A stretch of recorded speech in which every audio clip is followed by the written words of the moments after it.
Dans cet épisode bouleversant et intense, Vikram drogue le café d'Asmita pour profiter de sa faiblesse, mais surpris par sa mère, il laisse éclater une violence terrifiante en l'étranglant et la menaçant de mort.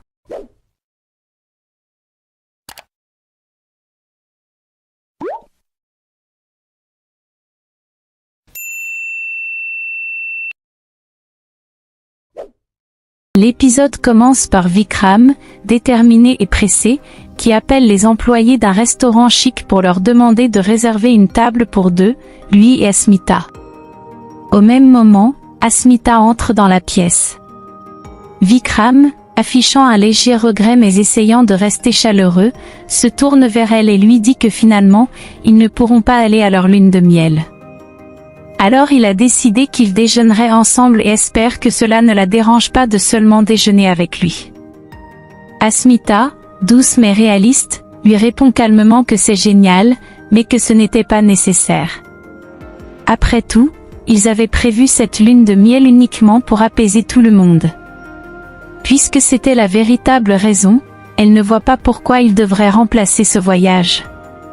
Elle ajoute que belle-maman est encore faible et qu'ils ne doivent pas la laisser seule car elle a besoin d'eux. Vikram, insistant mais toujours souriant, lui dit qu'elle n'a plus à s'inquiéter pour sa maman et qu'en plus, ce ne serait que pour quelques heures. Il n'y resterait pas longtemps, et il serait vraiment heureux qu'elle accepte de l'accompagner. À ce moment, Krishi arrive en courant, excitée et joyeuse, et s'adresse à Asmita pour lui demander de l'aider à préparer son concours. Les deux s'en vont ensemble. Resté seul, Vikram laisse apparaître sa noirceur intérieure. Frustré et rempli de rancune, il se parle à lui-même en se demandant pourquoi cette gamine de Krishi doit toujours les interrompre tant qu'elle vit avec sa maman. Selon lui et Asmita n'auront jamais de vie tranquille car elle les dérangera toujours. Il pense que sa patience a des limites et qu'Asmita est en train de pousser le monstre en lui à prendre le contrôle pour régler ce problème. Il affirme qu'elle serait choquée de savoir qui il est en réalité. Une fois qu'il lui montrera sa vraie nature, personne sur Terre ne pourra la sauver de lui. Il avoue qu'il lui fait seulement croire qu'il aime beaucoup Krishi alors qu'en réalité il la déteste. Un peu plus tard, Asmita, attentionnée et bienveillante, s'occupe de la mère de Vikram en lui faisant manger une soupe. La maman de Vikram, reconnaissante et émue, lui dit qu'elle se sent beaucoup mieux en ce moment et que c'est grâce à elle. Elle ajoute que la soupe était vraiment délicieuse et reconnaît avoir été très dure avec Asmita.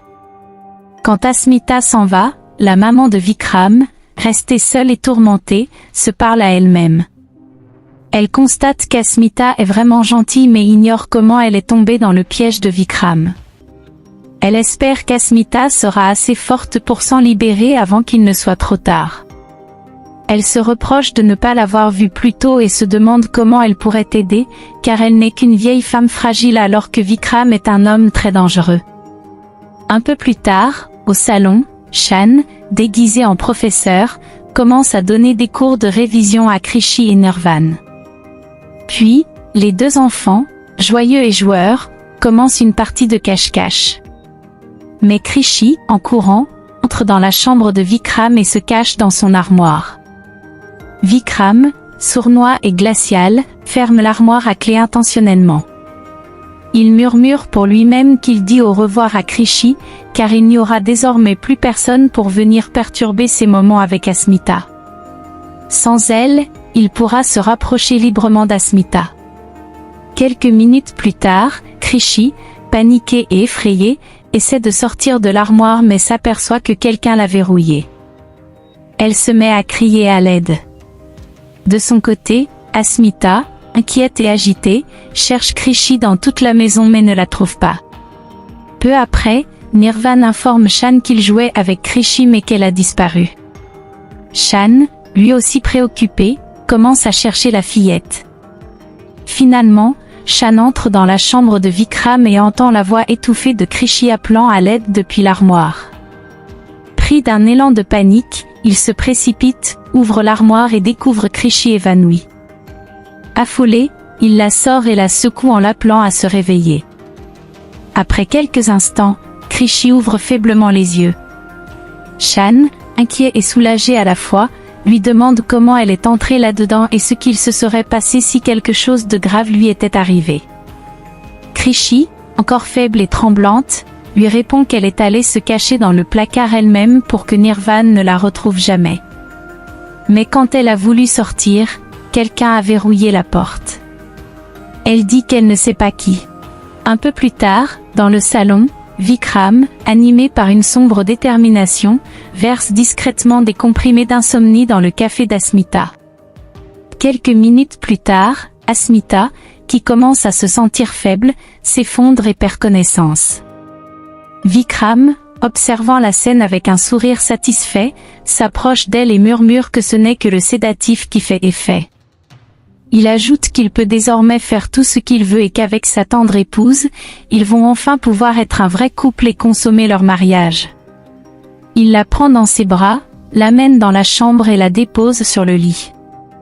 Avec un mélange de frustration et de désir obsessionnel, il commence à retirer ses vêtements en affirmant que c'est elle qui le pousse à agir ainsi malgré leur mariage.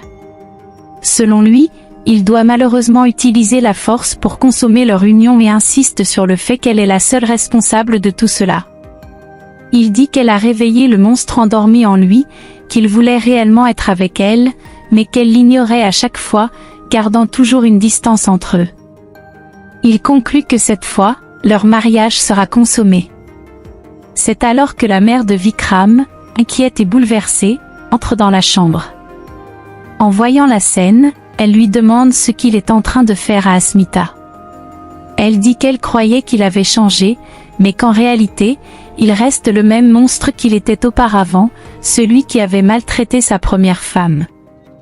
Vikram, agressif et rempli de rage, s'emporte contre elle. Il saisit sa mère adoptive par le cou et lui crie de ne pas se mêler de ses affaires. Selon lui, il en a assez qu'elle veuille le contrôler et il affirme que c'est lui qui donne les ordres, pas l'inverse. Il lui rappelle brutalement ce qu'il a fait à sa véritable mère et lui lance une menace claire, lui disant qu'elle connaît les conséquences de s'en prendre à lui. Il ajoute d'un ton glacial qu'elle doit considérer cela comme un avertissement, que désormais elle devra rester en dehors de sa vie de couple et de sa vie privée, et qu'il fera ce qu'il veut sans que plus personne ne puisse l'arrêter. Très inquiète et le cœur brisé, sa mère lui répond qu'elle l'a aimée de tout son cœur, mais qu'il veut maintenant la tuer et lui faire du mal. Elle lui dit qu'elle croyait sincèrement qu'il avait changé, mais qu'il est devenu pire encore. Elle prévient que ses actions causeront sa propre perte et qu'il finira par détruire sa vie. Fou de colère, Vikram saisit la main de sa mère et la jette violemment hors de la chambre en lui ordonnant de ne plus jamais l'interrompre. Il l'avertit qu'au cas contraire, il n'hésitera pas à la tuer. Pendant ce temps, Shan, inquiet et déterminé, continue de chercher Asmita partout dans la maison.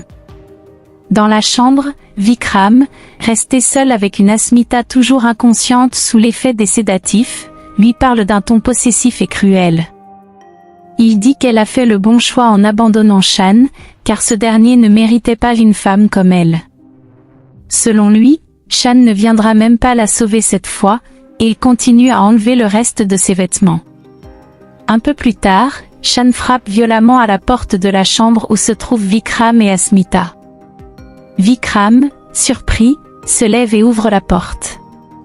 Shan, en découvrant Asmita allongée et inconsciente sur le lit, est saisie par une inquiétude immense. Vikram, feignant l'innocence, lui demande ce qu'il fait là. Shan, grave et préoccupé, lui répond qu'ils ont un énorme problème et que c'est très sérieux. Mais à ce moment précis, Krishi arrive en courant et demande à Shan s'il a vu sa maman. Shan lui répond qu'il l'a vue et qu'elle est à l'intérieur de la chambre. Immédiatement, Krishi se précipite vers sa mère et tente de la secouer pour qu'elle se réveille. Devant eux, Vikram continue de jouer l'innocent et prétend qu'il ignore ce qu'Asmita, affirmant qu'elle s'est évanouie sans qu'il sache pourquoi. Mais Shan, serrant les poings de colère, murmure que Vikram ne s'en sortira pas cette fois. Il jure de ne pas l'épargner s'il a fait du mal à Asmita. Il affirme qu'il en était certain, Vikram cache un monstre derrière son masque. Désormais, Il est convaincu que c'est lui qui a enfermé Krishy dans l'armoire un peu plus tôt et qu'il a donné quelque chose à Asmita pour la faire perdre connaissance. Voilà, c'est la fin de l'épisode 180. Si vous avez aimé cette vidéo et que vous souhaitez découvrir encore les moments forts de cette série, abonnez-vous et activez la cloche de notification pour ne rien manquer.